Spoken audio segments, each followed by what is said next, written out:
Christ Follows Jacksonville Bible Study Live. Amen. All right, so we're going to be picking up on Exodus chapter 16. We're going to look at the complaining ones. They sometimes call it murmuring. And sometimes we mix it together, say murmuring and complaining. But it's all the same. All right, that's Exodus chapter 16. Let us pray.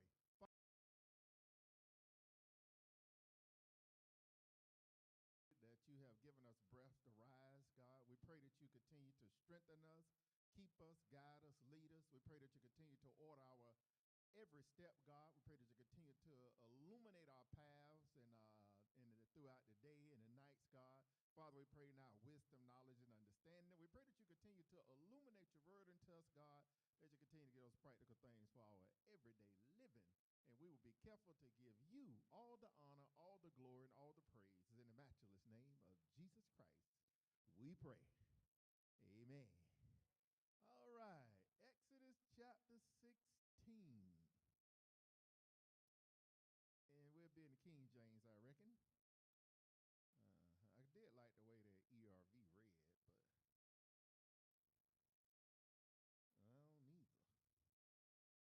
Mine is under the Bible app, I think. That's where it says Holy Bible. No, Easy Read version. It's not on all apps, ERV. Easy Read version.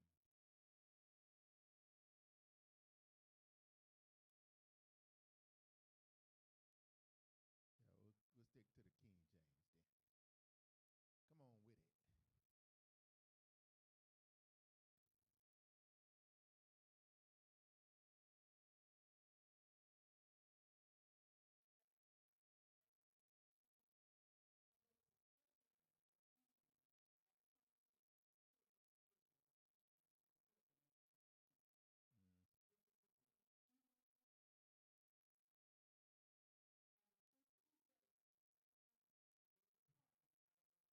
Mm. So this is after the Red Sea. We talked about that last week, how God parted the Red Sea, brought them on the other side, drowned all Pharaoh, his horses, his chariots, and everybody else. And now we on the other side of the Red Sea, in the wilderness of sin is what he called it. And the reason he called it the wilderness of sin, it ain't had nothing to do with the wilderness. It was just their disobedience. And we know disobedience is sin. So they wandered in the wilderness because of their disobedience. So God referred to as the wilderness of sin. You know, this is like our little lives. We got a little wilderness in our lives. And we can call that the wilderness of sin. It's just when we are walking in disobedience to God. And what you're going to see is this wilderness of disobedience is a long-lasting thing throughout this journey. You're going to see that. But even though they're going to make it to the promised land, but it still don't stop the sin. Because they may come out of the wilderness and become in the city of sin. Come on, somebody. Because the sin don't stop. I'm not saying that give us a right to sin because the sin don't stop. It goes to show us what our nature truly is. When the Bible says we was born in sin and we was shaping in iniquity, that sin is going to be a battle until we leave these bodies. So we can't look at them funny. After all they done witnessed, because come on somebody, think about all we have witnessed God to do in our lives, and we still find ourselves walking in disobedience. And God has been good. Come on, y'all ain't gonna talk to me today. God has been good to us. It seemed like as good as God has been, that we would just do right. Don't it seem that way? Because when you just think about God done brought them out of Egypt, parted the red, let's back up. first out, when he started with the plagues, he didn't let them experience all the plagues. He put a line of demarcation between Goshen, where he had them at, in Egypt. Say, you know what? I'm not going to even let the rest of them come on your side. So that's God being good. Not that they didn't deserve him to come on their side, because they were just as disobedient then. Then God allows a death angel to come through. And say, matter of fact, just slay a lamb and put the blood on your doorpost, and the death angel gonna pass over you. Then he get Pharaoh to let him go, and then get Pharaoh and his people to give him all they gold. On the way out, listen at this, abundance for disobedience. Then they come up on, Lord help me Jesus, the Red Sea. And Pharaoh and his army, the horses and chariots and all. And God said, you know, I'm going to give y'all a break. Y'all can sit here all night and your enemy can't even see you. I'm going to shield you and put a cloud between you and your enemy while I take my time, send a wind through to part the sea and dry the land. And matter of fact, I'm going to smooth it out so your passage cross can be easy.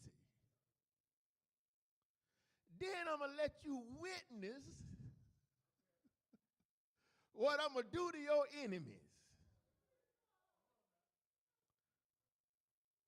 Then he said, enter the wilderness of sin. Lord, help us, Jesus. Oh, say it again. Oh, yeah, when he drowned all of them in the sea. Oh, all that water crushed down on them. And they talked about carrying them to the deep. Which part you talking about, Deke? It was a lot happened.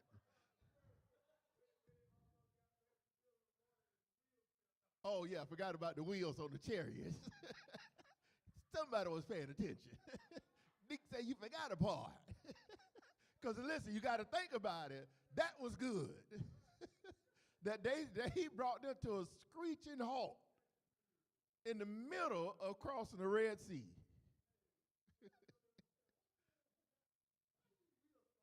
Oh, yeah. All because of God. And you know, and God was showing his strong hand to Egypt. All that was to show Egypt who God was. So they could tell their descendants don't mess with the living God and his people. All right? All right. So now they're talking about this wilderness of sin. That's where they at now, right? All right, come on.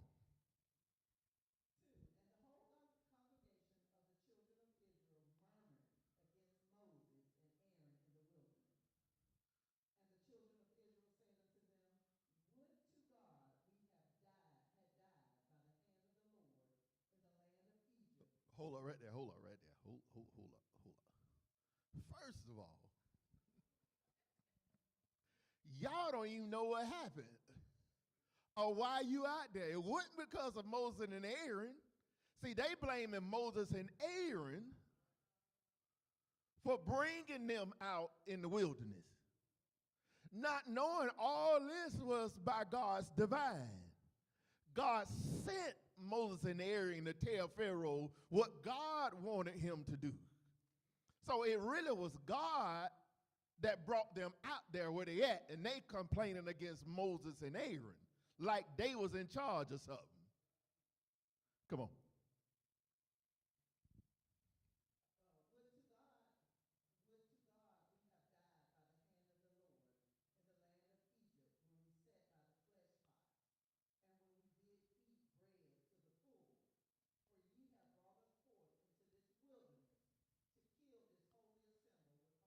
So what they saying is, I don't know why we let you drag us out here, talking to Moses and Aaron, when we had flesh pots, we had meat, and all we had to eat in Egypt We might as well should have stayed there and let the Lord took us out there. Than to come out here, let you drag us out here, and we die of hunger. Now, think about this now. You know, sometimes we get too smart. Now, they know God's hand was in it in punishing Egypt. How you can't see God's hand in bringing you out? So you rather have stayed in there and God killed you with them. Because, you know, a lot of people died through the plagues and all that, the firstborn. There was other people died from all of the other plagues that came through. So they saying, you know, we could have just stayed there and we'd at least have been eating good when we died. That's what they saying. Instead of you dragging us out here and we dying of hunger. Yeah, we said we'd have died with a full stomach if we would have stayed in Egypt and not let you bring us out here. Ain't that something to be complaining about? But we find some stuff to complain about. And don't even see God's hand in it. Yes, sir? Yeah. But, you know, sometime in a moment, you know, we don't really see God. We trying to figure this thing out on our own and our reasoning. But because you think about it, God's reasoning, God's thought is not like ours. So, you know, God's ways can be very confusing sometimes. Because, you know, I'm thinking, you know, he could have just zapped us where we needed to be. He could speak light. He could have spoke us where we need to be. Why we had to walk. You know, you be thinking all kind of things that maybe, you know, God don't work like this. God ain't going to have us going through all this. You know, you ever thought that before? That God loved me. He ain't going to have me going, this ain't nothing but the devil. And it be God the whole time. Because this is God. All of this is the hand of God. All that has brought them to this place is the hand of God. And a lot of times we don't recognize the hand of God because it's uncomfortable for us. Because we think any difficulty and any discomforts is the devil. Now, don't get me wrong, God may be using him. But it's still the hand of God. Think about it. Satan can't do nothing without permission from God. So if it is the devil, where do you think he got the permission from? Y'all know. He gotta say, what you doing? Where you going? He said, oh, I'm just going to and fro, seeking whom I may devour. God said, have you considered Job? And listen, Job wasn't doing nothing wrong at the time that we know of. Job was probably one of the most godly men you could have met at the time. Now, I don't know about nobody else. If I was Job, I was like, why you ain't try Randy down the street? Randy ain't doing nothing right. Randy ain't trying to do right. He is a hellion. Why you ain't recommend Randy? You know, that's what I be thinking if I'm trying to do right and I done got half of something right in my life. I be thinking all these heathens out here that ain't trying to do right, they don't want to do right. Why would you recommend me? That's what we'll think, because remember, God's ways are not our ways, neither his thoughts are our thoughts. The most godly man in that time is the one God recommended. And you know why God recommended him? Because he could trust it. Ain't that crazy? I don't know about nobody else. In Leon's mind, if I'm going to try somebody, I'm going to try one of them untrustworthy ones that I know ain't going to do right by me. I'm going to try one of them. But no, that's not what he did. Because he is God. He's sovereign. He can do whatever he want to do. And I know what you would think, but why he had to let all the man kids die? Because he's God. He's sovereign. He can do what he wants to do. Do you not believe or think that they were all covered under Job. You remember the jailer when they said God saved him in this household? Yeah, they gonna talk to me today. And they was partying up a storm, baby. Come on, somebody talk to me. they was partying.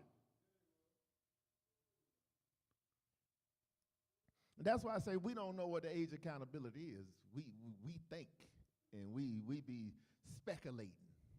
But what I can tell you, baby, you don't start thinking about your life till you get in your early 30s. Come on, somebody think about it. You start thinking, you know what? I need to get myself together. You don't be thinking about that before your early 30s, baby. Now, you're in your mid-30s, you're starting to think a little bit more. When you're early 40s, you start applying some of that thinking. 50, you start balancing out a little bit. Seriously, think about it.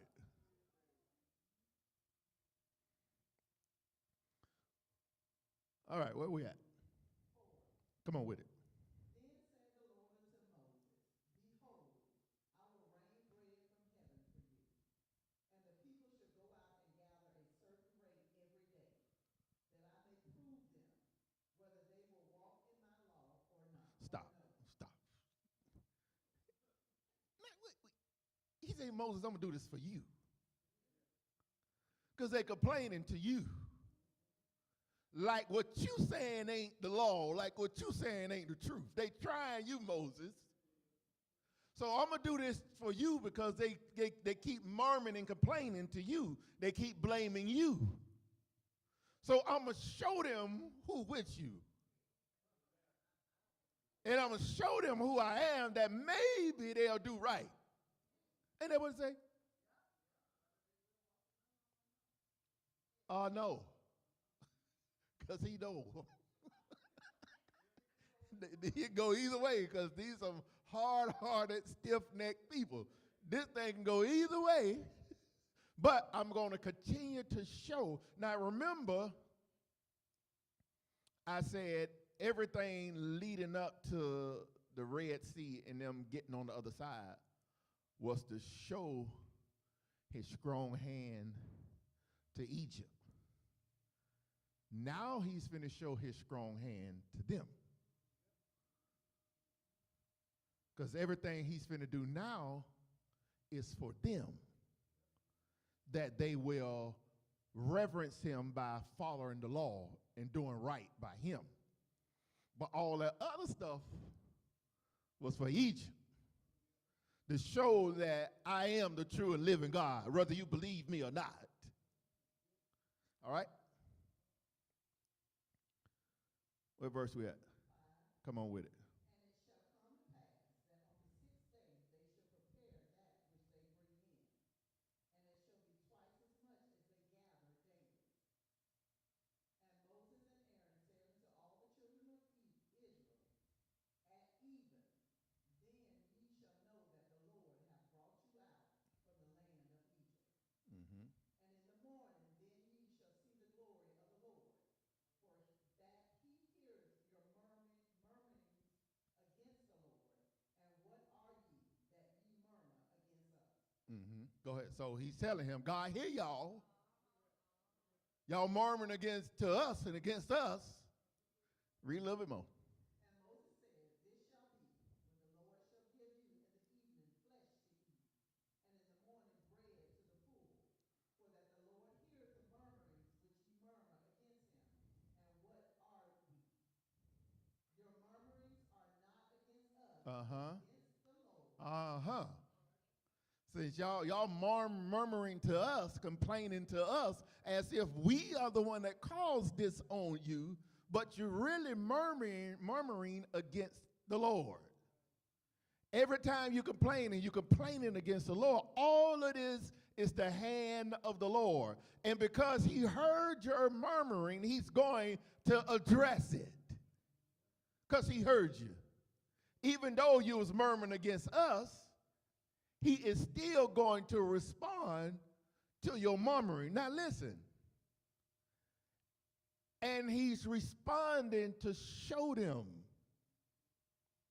so they will obey him. Remember I say it all the time, God show his goodness to draw us, even when we don't deserve it. Because they murmuring and complaining. And God say, but I'm gonna take care of you, that you'll listen to me, that you're hearkening to me and to my command. I'm gonna bless you in your murmuring and complaining, to draw you closer to me, that you will hear me. And that shows you how far God will go for us to submit our all to him. Even in our murmuring and complaining, God's still blessing when we don't deserve it. Because that unmerited favor is favor that we don't deserve. Meaning you ain't merited by doing good. That's what they call it, unmerited favor. Because it ain't nothing you merit by doing good. Think about it. And you know, that's why I don't like judgmental people. The people that's so quick to challenge yourself, oh, they ain't saved. I don't like them people. All this mercy and grace that God have in this book, and you'll stand and look down your nose at somebody else as if they don't know God because you think you so saved, sanctified, and filled with the Holy Ghost? They crazy. How you can, first of all, I don't know about nobody else.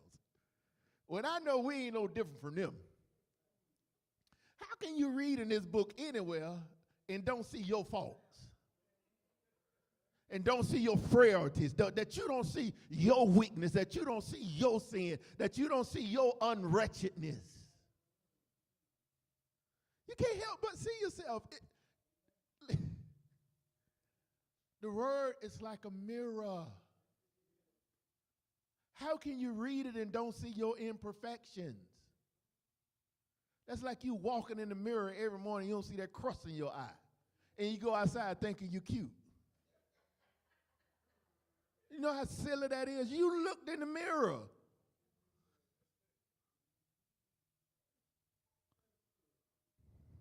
Oh, help us, Jesus. It's so simple. We overcomplicate it trying to be spiritual. We want to be spiritual giants. Ain't no spiritual giants.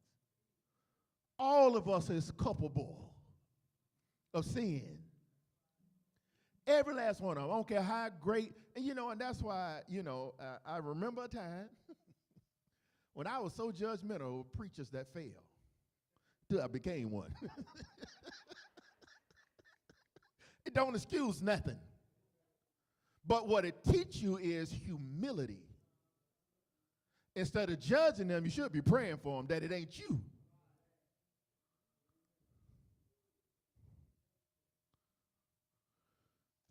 I couldn't understand that. Just a judgment as crazy as I could be. Because I had to got a couple things right there. I'm serious, baby. I was saved for real. And I knew it. Because I knew the things I wasn't doing that I should have been doing. That I had every opportunity to do that I was resisting. I had to train myself to resist stuff that I couldn't resist, and I probably can't resist today. Back then. You know what the Bible talk about, that new zeal? Oh, baby, my zeal was real. When I say that zeal, I was scared. Probably because, you know, them people was threatening me with a life sentence. And God had mercy. So I was scared to mess up. I was like, God might take this 7 years back and give me what them people was trying to give me. That scared the hell out of me. Because you know, I read, and it was crazy. What scared me the most was when God told Israel, I'm going to let you in the promised land. Y'all get over there and start acting right. I'm going to snatch you back out of there. I said, oh, God. So I better act right, because I don't want to be snatched out of these 7 years and thrown back into that life that they was trying to give me. I'm serious. I started putting two and two together. That scared me. All right, where we at? Come on with it. And Moses spake unto Aaron, say unto all the congregation of the children of Israel, come near before the Lord, for he hath heard your murmuring. And it came to pass,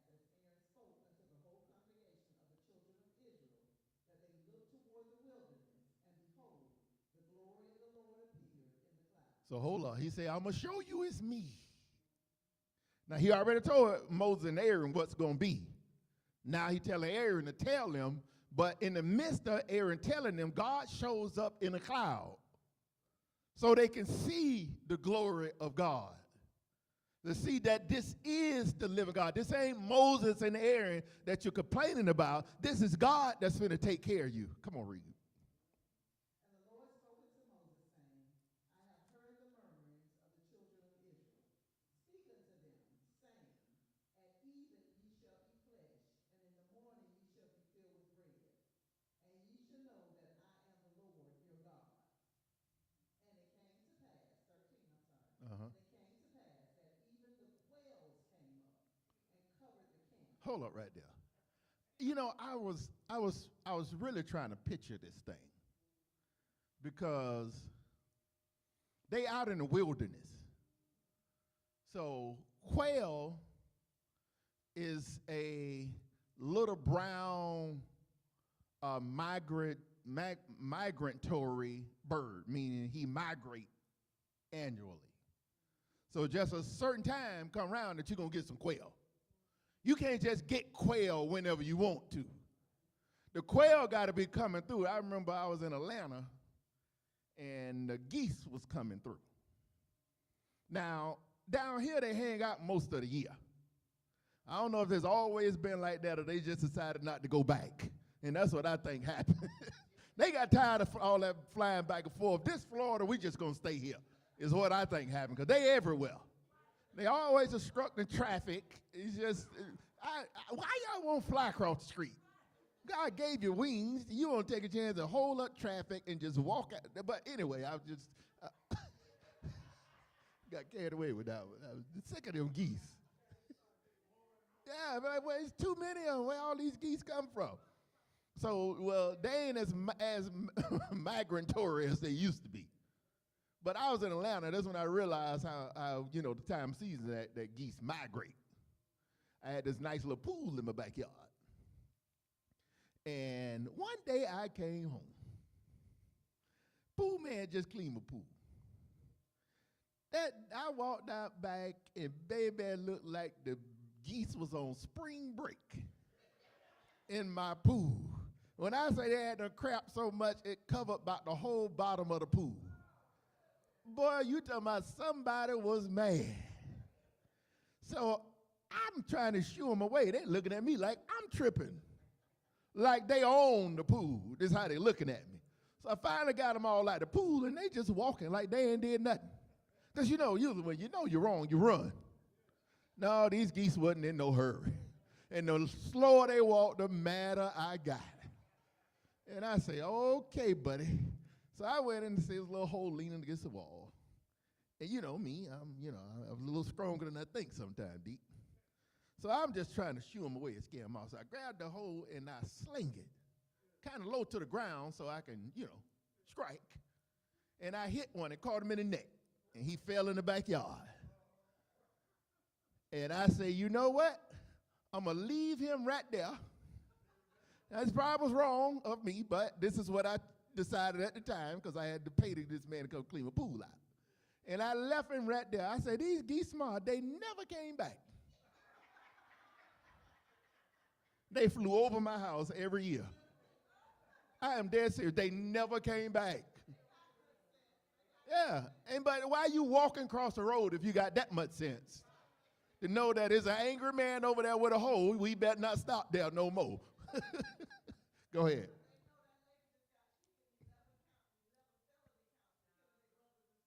Oh, Lord. Yeah, what, she ran them over? What? Well, let me be quiet. I strike that from the record.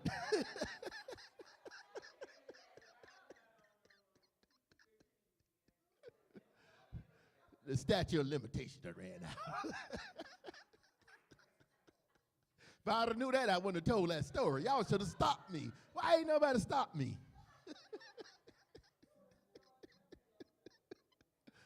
But all I'm saying is these quail, back to the story. I got carried away. Back to the story. Just imagine you hungry, and out of nowhere, all these quail just start walking in the camp. You ain't have to hunt them. You didn't have to run them down. You know when you're trying to catch a chicken, he is running for his life. You got to be tactical to catch a chicken. All they had to do was just reach down and grab one. Grab as many. God walked them in the camp. Get all you can eat. And this is a migratory bird, so they know this don't happen all the time. And God just sent a quail right up in their camp, and all they got to do is reach down and grab what they want. Come on. 13. And it came to pass that even the quails came up and covered in the camp. And in the morning the dew lay around about the host.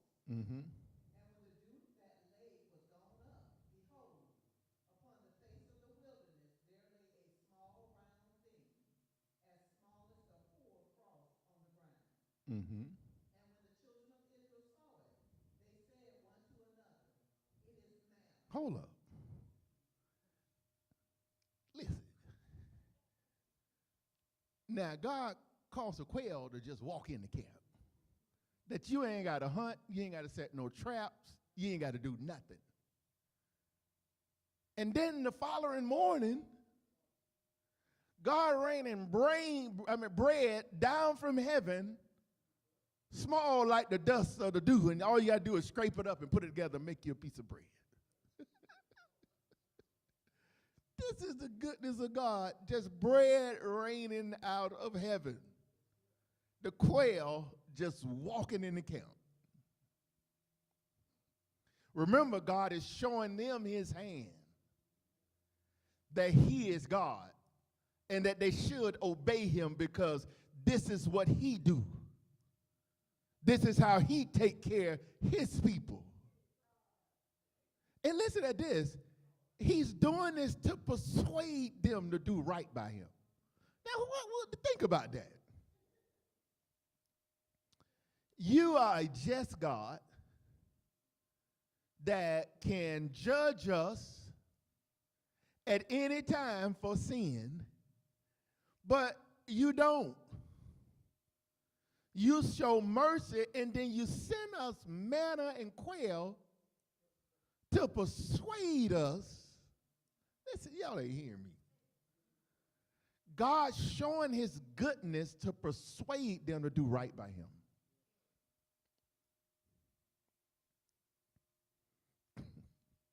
Made me think about that ring Kobe brought his wife.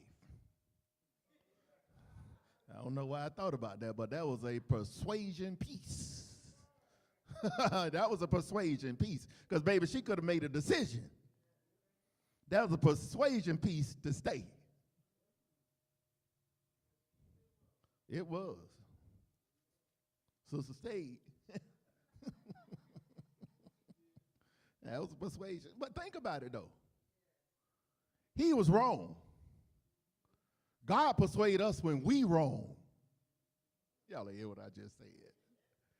He was wrong when he brought the persuasion piece. But God persuade us when we wrong. Because he is God. To do right by him. Remember he said, do it or no? He showed us goodness for us to do it. But there's an opportunity for us not to do it. But guess what? It didn't stop him. Come on. And when the children of Israel saw it, they said one to another, it is manna, for they wist not what it was. And Moses said unto them, this is the bread which the Lord hath given you to eat. Mm-hmm. This is the thing which the Lord hath commanded. Mm-hmm. Gather of it every man according to his eating. All you can eat. A omer for every man, Mm-hmm. according to the number of your persons. Take enough for you and your house. Go ahead. Take ye every Mm-hmm. And the children of Israel did so, and gathered some more, some less. And when they did meet them with an omer, he that gathered much had nothing over, and he that gathered little had no lack. So in other words, everybody got what they needed.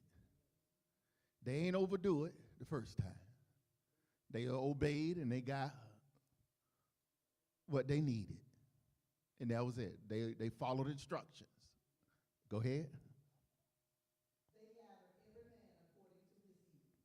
19. And Moses said, let no man leave of it till the morning. Hold up, wait a minute now. So don't be trying to save none. Get what you're going to eat that night. Don't try to save nothing, keep nothing over till the morning. But you know, go on read a little bit more. Go on read a little bit more. Notwithstanding, they hearkened not unto Moses. But some of them left of it until the morning. And it bred worms and stank. I'll stop right there. God said, I'm going to make sure if you disobey me, you're not going to be able to enjoy what you disobey me with. I'm going to cause it to stink and spoil. Bread spoiled, quail stinked. Go ahead. And Moses was wroth with them. But think about that, though. Think about that. God said he going to feed you. Just don't say nothing till the morning. Can you understand him being like, what's going on? God said he going to feed you. Just don't keep none over to the morning. And he's going to rain this down every day. Come on. And they gathered it every morning, every man according to his eating. And when the sun waxed hot, it melted. So they weren't able to keep nothing beyond what God said. Go ahead. And it came to pass that on the 6th day they gathered twice as much bread, Mm-hmm. 2 omers for one man. Mm-hmm. And all the rulers of the congregation came and told Moses. Mm-hmm. And he said unto them, this is that which the Lord hath said. Hold up, wait a minute. They didn't even know it. But on Friday, they gathered enough for 2 days. Not knowing God had already told Moses that. So they knew the Sabbath was coming. Because on a Sabbath is a day of rest. You're not supposed to cook. So they knew something. So they was on. Sometimes we hit and miss with God. You know, sometimes we accidentally get some things right. Not even trying, but, you know, it's in us.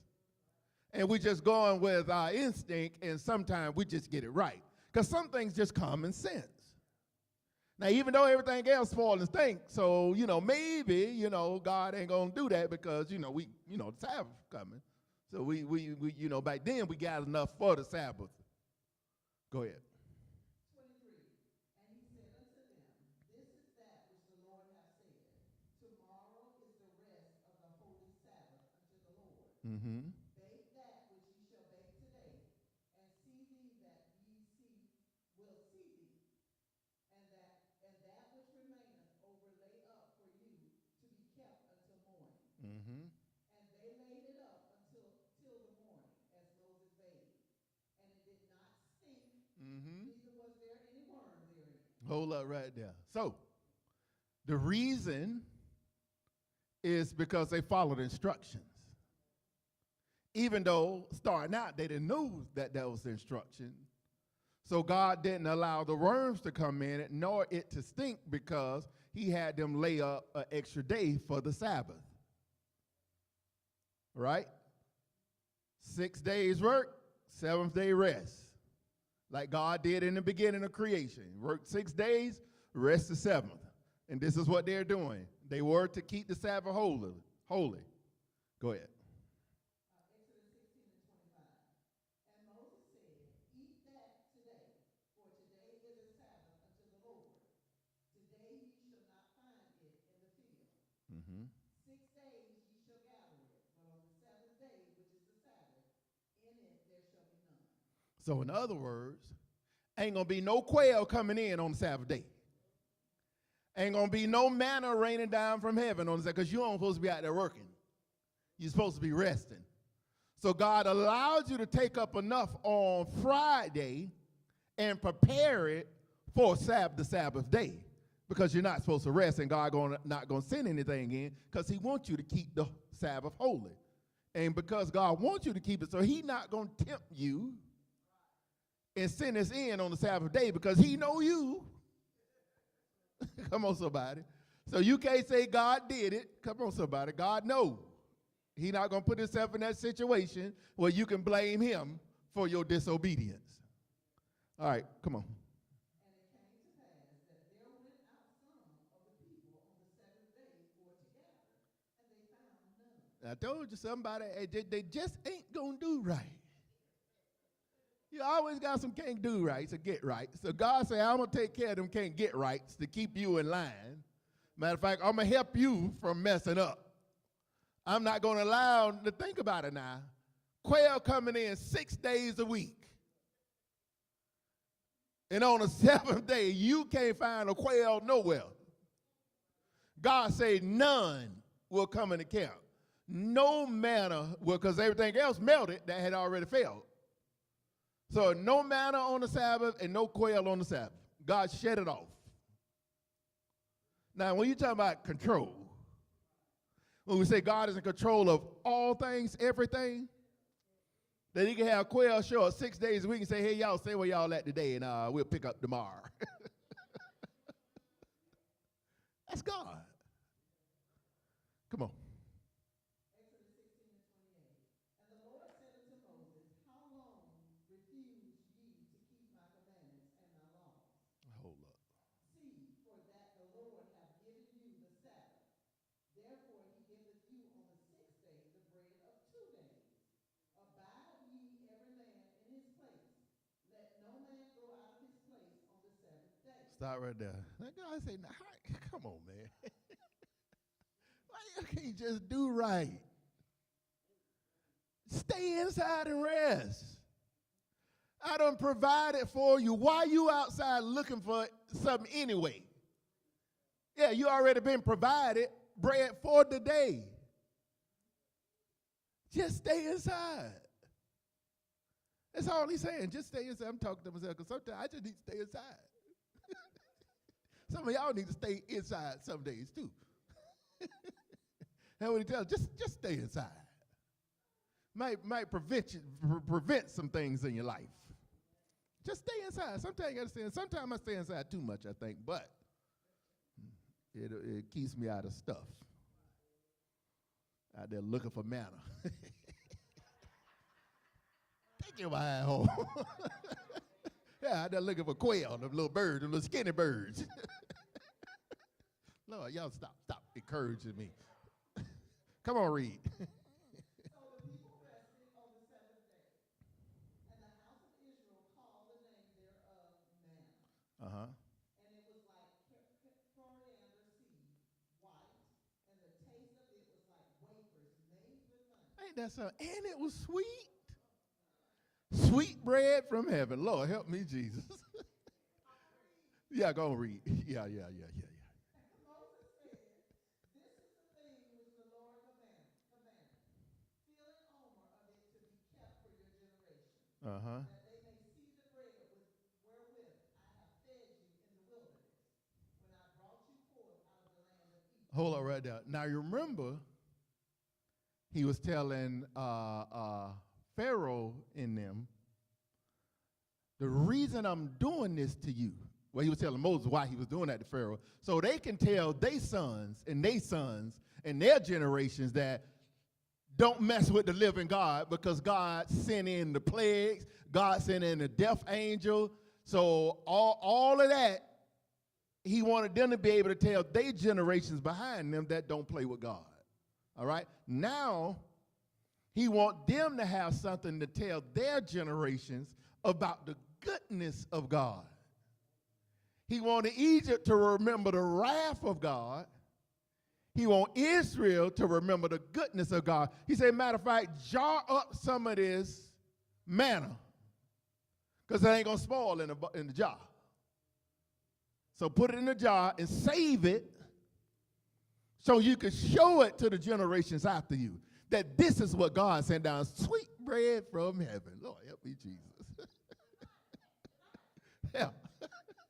Come on. And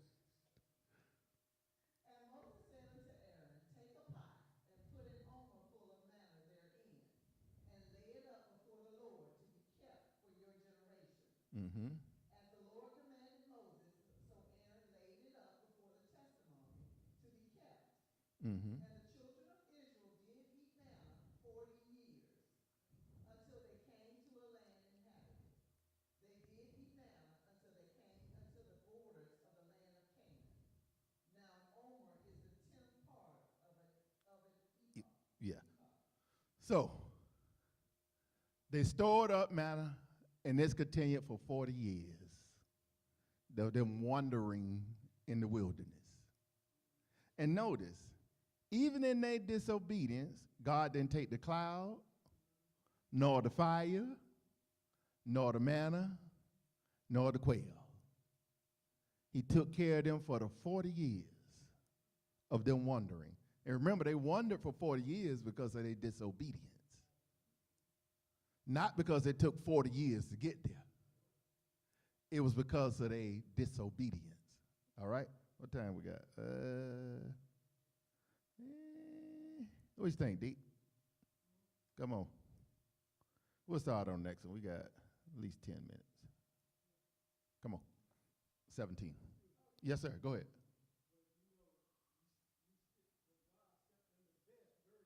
Mm-hmm. Yeah. Mm-hmm. Oh, yeah. That was some good eating. That quail was some good eating. Go ahead. Exodus 17:1. And all the congregation of the children of Israel journeyed from the wilderness of Sin, after their journeys, according to the commandment of the Lord, and pitched in Ramadan. Mm-hmm. and there was no water for the people to drink. Uh-huh. Wherefore the people did chide with Moses, and said, give us water that we may drink. And Moses said unto them, why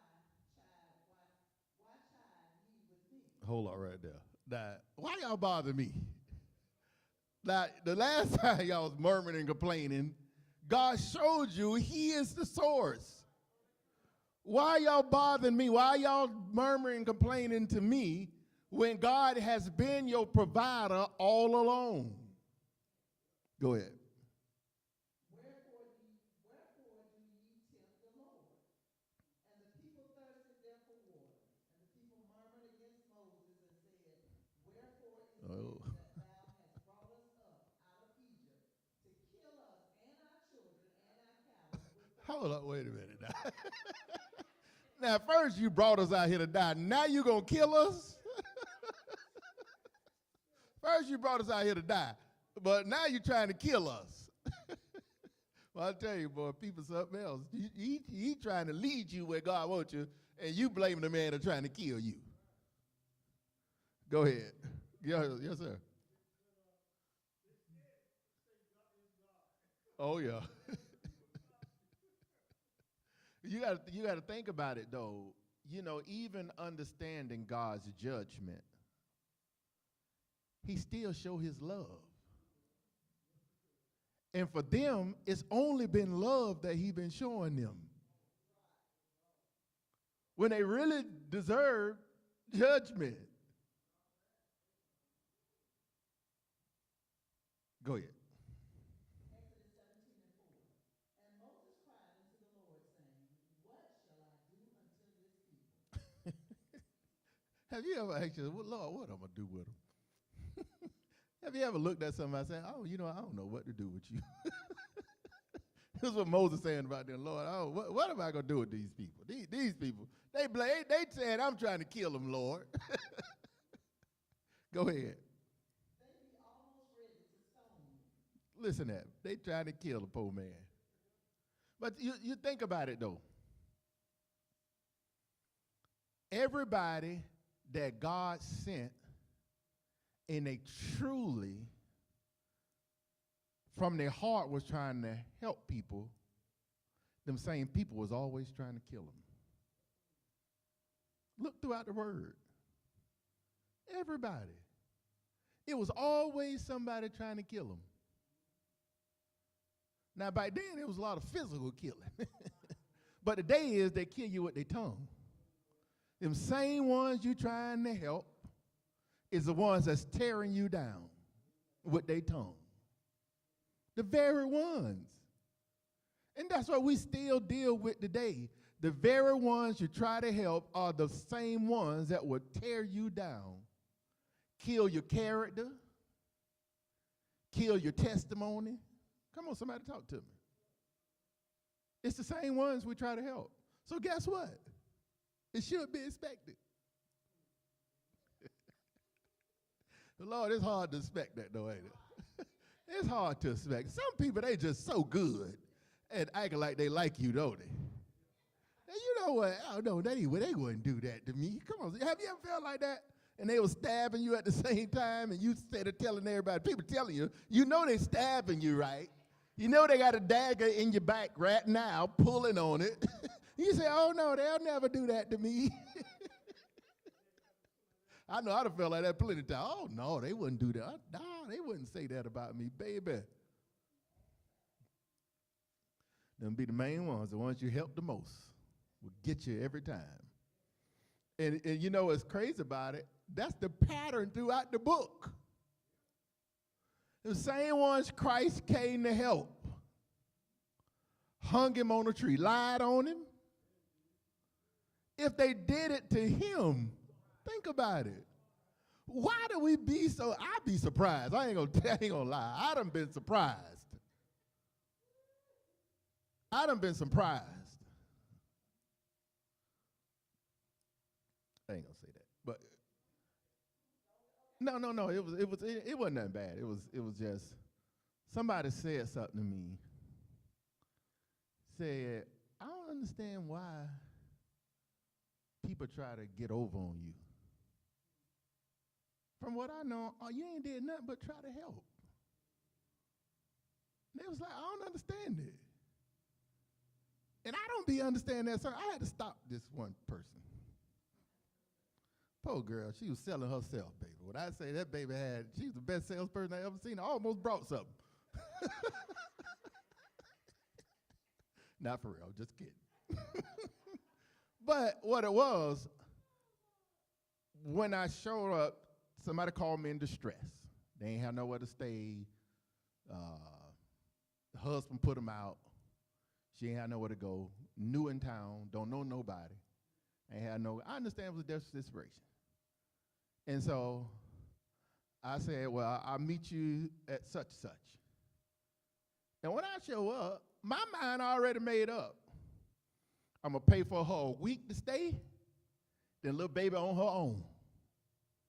When I got there, the conversation, I'll do anything you want me to do. What? No, I'm gonna help you. Well, I just want you to know, baby, you trying to talk me into something that I ain't looking for. My mind was already made up when I got here that I was gonna pay for you a week, and I did. And she called me a week later. You thinking, no. I told you when I came up there and paid for the week that you got a week to figure it out. First of all, I don't even know you like that. But you got a week to figure it out. But people will do that. They will sell themselves to you and sell their soul to you, and you ain't want it. Ain't even looking for it. Now, understand, there's a lot of people be looking for it. There's things that come along with the help. But I honestly wasn't looking for nothing. My mind was made up to help the child. It did hit my soul when she said, I'd do anything you want. But I had to shake that thing off. I got to tell the truth. She ain't the devil. I had to shake that thing off, baby, because I'm trying to do right, girl. Shut up. I was single, too. And that been a while, too. Girl, if you don't be quiet and go in there and pay for this room, I can take my behind on home. I said, this ain't nothing but, now that was the devil. Baby, that was the devil himself trying to get me. Oh, yeah. Where you say, Deke? Where we at? Yeah, 17 what? 17:5. Okay, praise the Lord. All right, y'all on it tonight. All right, that's it. We'll pick up that next time. I ain't want to leave off on that thought in your head, but God is good, amen. He's a way maker. Y'all leave time, Pastor, she almost got him. Yes, sir. She didn't. I can say that. She didn't. Yeah, you're right. We can start back at 17. It's always good to have a little refresher. Yeah, that's right. We're good. All right. So we appreciate you tuning in Facebook, YouTube, and the website. God bless you. We'll see you Sunday morning service. Service time is 11:30 a.m. God bless you. We love you, and we out. All right, Deke, let's take up this offering.